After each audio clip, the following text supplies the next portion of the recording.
Welcome to School Choice Report, where we explore everything about one of the most important education topics. I'm your host, David Hardy.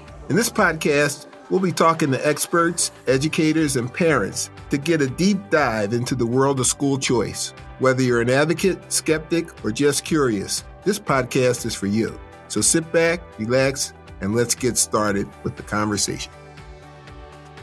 Hi, and welcome to the School Choice Report. My name is Rachel Langan. I am the Senior Education Policy Analyst at the Commonwealth Foundation. I am guest hosting today for David Hardy, who could not be with us. Today's guest is Marc Magee from 50CAN. 50CAN recently launched a study titled The State of Educational Opportunity in America, a 50-state survey of 20,000 parents. So, Marc, can you tell us what were the 5 key areas that parents were asked about in this survey? Absolutely. So, the whole spirit of this survey was that we don't know a lot about what's going on in our kids' education right now, just because we don't collect a lot of the information that matters to parents. So what we set out to do with the survey is talk directly to families and learn about things like, what do they think about school quality and opportunity?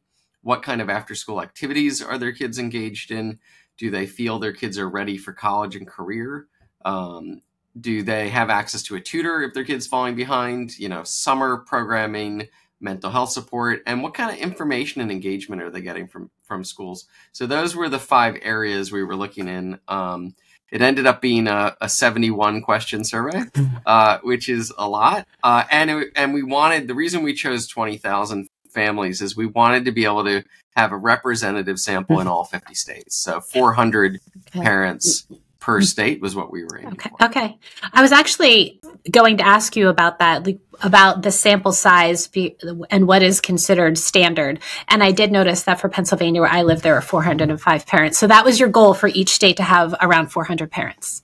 Exactly. So we saw that as the threshold we wanted to be able to clear to capture enough of the diversity within a state that we could then have a representative sample. So that was the target. Did you have some states that had far more than 400 parents? And if so, which states were those? There were not too much more. We probably had a high of maybe like 425 or something like that. So we generally cut it off when we hit the target. We had a few states that were harder to collect that sample for. So small states. So, like Alaska or Vermont or some of these places where it just took a little longer.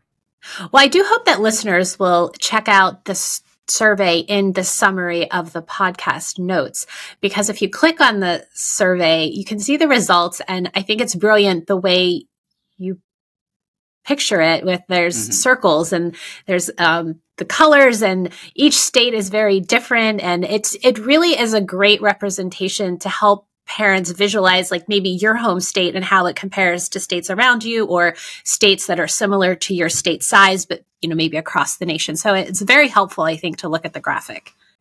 Thank you. Yeah, we'd love for people to check it out. And that was part of what we thought was really cool about the survey is we think very visually, but sometimes when you're getting this data from a national survey, it's just kind of a bunch of numbers in a table. And we thought one of the real powers of having a 50-state survey is you can represent it as a 50-state map, which we're all so familiar with. And then you can choose what you want to draw from that data. And, if you're in Pennsylvania, you can kind of look around you and you can look to the north and you look to the south, the east and the west, and sort of see, how are we doing compared to our neighbors?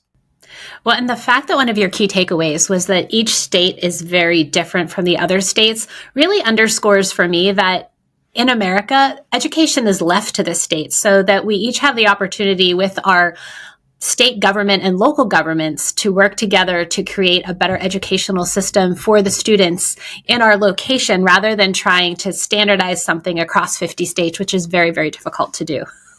Yeah, exactly. No, that's sort of, our name is 50CAN, and that grew out of the 50-state campaign for achievement now, which when we started in 2010, so much of the attention in education policy was at the federal level. This is just when Race to the Top came out. And we had several presidents in a row, Clinton and Bush and Obama, all with these big national initiatives. And we were kind of going against the grain a little bit, saying, you know what, we've got to build this from the state level up. And that's, 90% of the decisions are made at the state level, and we've got to get those right. And those are not everything is going to be the same. What Pennsylvania needs is not the same as what Florida needs. I love that. Yeah. And for me personally, as I have a mom to 5 kids in Pennsylvania, and we had always been a public school family until COVID, when my kids were locked out of school.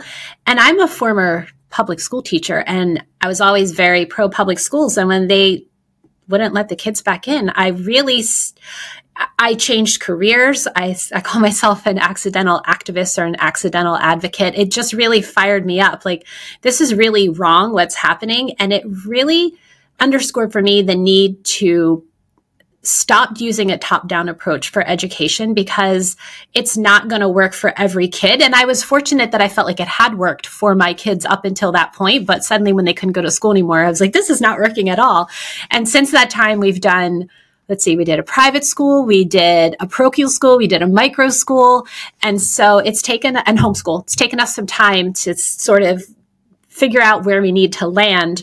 But at the time, I had a really hard time seeing the COVID school closures as a blessing. But I really think that it has opened my eyes and underscored for me the need to look at each child individually. And then I think that translates to our policies. Like, each local school district is different from another one. Each state is different from another one. And your report really shows that. So I really like it.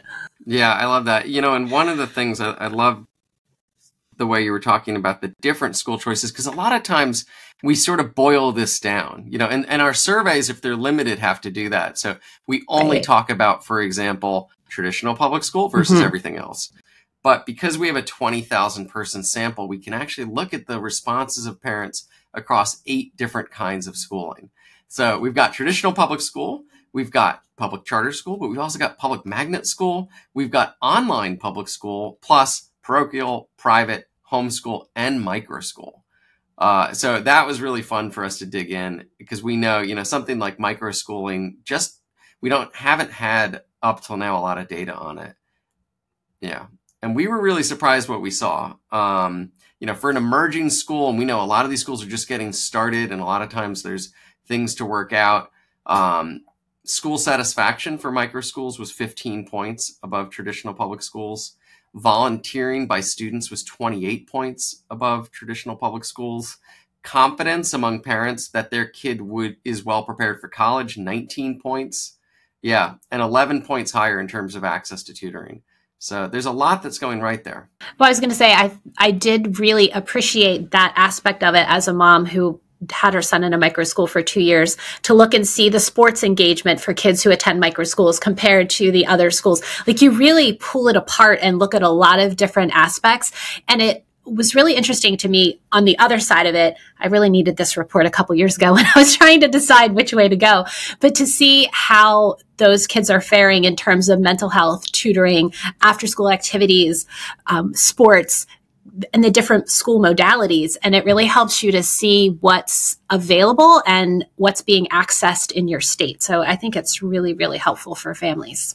Yeah, that's what we're hoping, is education has to be a personalized journey. Right. And we should try to give parents as much information as we can so they can make those choices for their kids. Like, nobody's a better advocate for their kids than their own parents. And Absolutely. We know every kid is different. When you have multiple kids, you see some thrive in an environment, some don't. Yep. And you've got to be able to move them around to find that fit. Correct. Yes. Be able to pivot and correct when needed is vital. Exactly.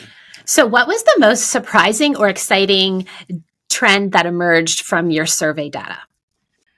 There were so many different things. There were a few things that really stood out to me. So I'll give you one example. One of the things we were able to do with the survey is dig into high school parents. And there's a lot going on in high school right now. I think a lot of parents feeling like they're not getting what they need. We looked at 3 different areas of high school opportunities. Access to advanced placement courses, access to dual enrollment, where you can get college credit by enrolling in a college course, and access to career and technical education. And we looked at that across low income, middle income, and high income families. Right. Yes. That's something I forgot to mention. So I'm glad you did. Yeah. And what was really interesting to us is that across all of those, the access wasn't that different. So, for example, access to career and technical education, 16% for low-income families, 17% middle, 17% high. Interesting. But if you ask those parents, do you want your kids to have access to this?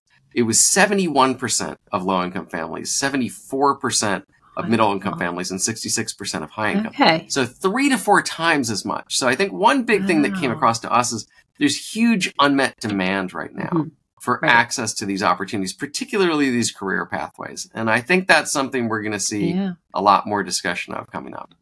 Yeah, that's really interesting. Yeah. So that was a big one. Another one, you mentioned mental health. So we had a chance to dig in. We had a question, are you satisfied with the mental health support you're getting for your kids?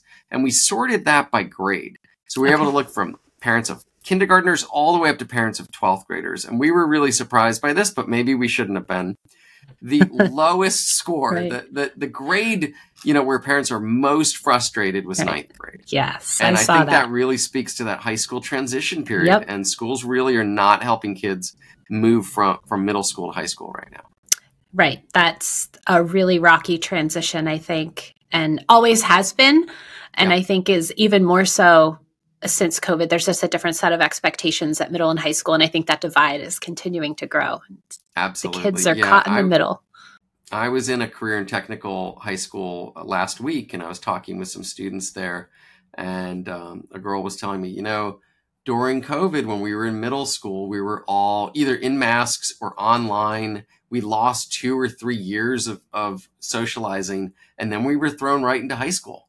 And I think there's so many kids that went through that COVID period that made it that much harder for the transition to high school. Yep. And as a mom who has a child who's a freshman in high school, who was homeschooled and microschooled and private schooled before we landed where we are now, I'm really seeing him struggle because since we pulled him out, I could see the deficits once we pulled him out after COVID.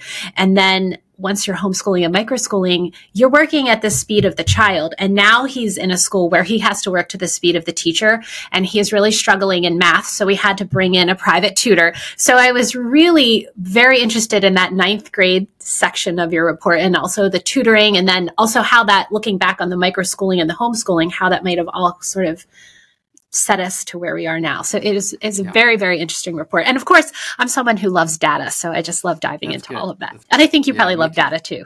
Yes. Absolutely. Yeah. We've spent so much time kind of guessing at some of these questions and looking for data, and it hasn't been there. So we're just really scratching the surface, right now. We've put out a report, obviously, we're going to keep coming back to it. And we really encourage people to dig in on the local level. And it's been interesting, some questions we just didn't have data for until now. For example, what percentage of kids are participating in sports across states? We didn't have that data. It was interesting digging into Pennsylvania's data. Generally, Pennsylvania is kind of in the middle of the country across a lot of dimensions. But for example, Pennsylvania is near the top. It's 7th out of 50 states for sports participation. Which is kind of interesting. But if you look in a little deeper, we're able to break that data out by middle and high income and low income families. Huge gaps within Pennsylvania. So 73% of middle and high income kids are participating in sports, compared to only 46% of low income families.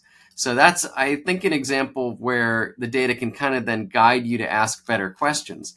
What is it about the Pennsylvania environment that seems to be keeping those low-income kids on the sidelines? And we know that can be so beneficial for their mental health, for their physical health, for feeling engaged in school, for getting kids to come back to school, given the whole chronic absenteeism challenge. So that could be something to work on. So a nerdy data question for you. How long did it take you to compile all the data once you got the surveys back? What did that process look like? So we were in the field in July and August of this summer. That was a quick turnaround. Exactly. So we were really eager. We know this is data people want.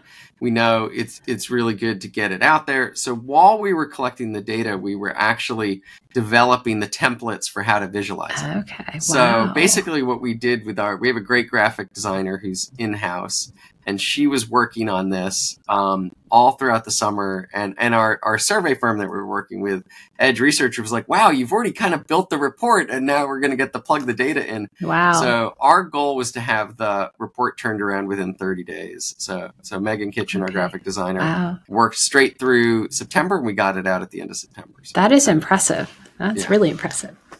All right. So what's next on the horizon for you in terms of additional surveys or your work informing? We a little bit talked about this already, but public policy we talked about, but maybe how it is going to inform the school choice movement in general. Yeah. So in terms of coming back to the survey, our goal is to do it again in 2 years. And so we hope by then there'll be enough policy that's passed that it can actually move the needle, and we'll be able to look at states and say, okay, governor in Pennsylvania or wherever, you actually moved the needle on this, or you went backwards on that. So that's something to look forward to. In the meantime, we are going to be rolling out our policy goals across our network in January. And one of the things we're going to try to do this year is couch more of that policy work in the facts of the survey. So we can say, we need to expand school choice in these areas because this is what our parents are telling us. Or we need to return to tutoring and figure out how to increase access because here's where we fall. So we hope that'll be helpful. We've been working with partners to help them visualize the data and bring it to life. So we'll hopefully see more of that. One thing people can do on the website is actually download the entire data set if they want and create their own analysis. And we've had about 25 groups do that so far. Wow. So it'll be interesting to see what comes out in the next couple of months. Wonderful. Yeah, this is great. It's a great report. I hope everybody listening will take a look at it. And thank you so much for being with us today. Thank you. All right. Thanks. We'll talk to you later.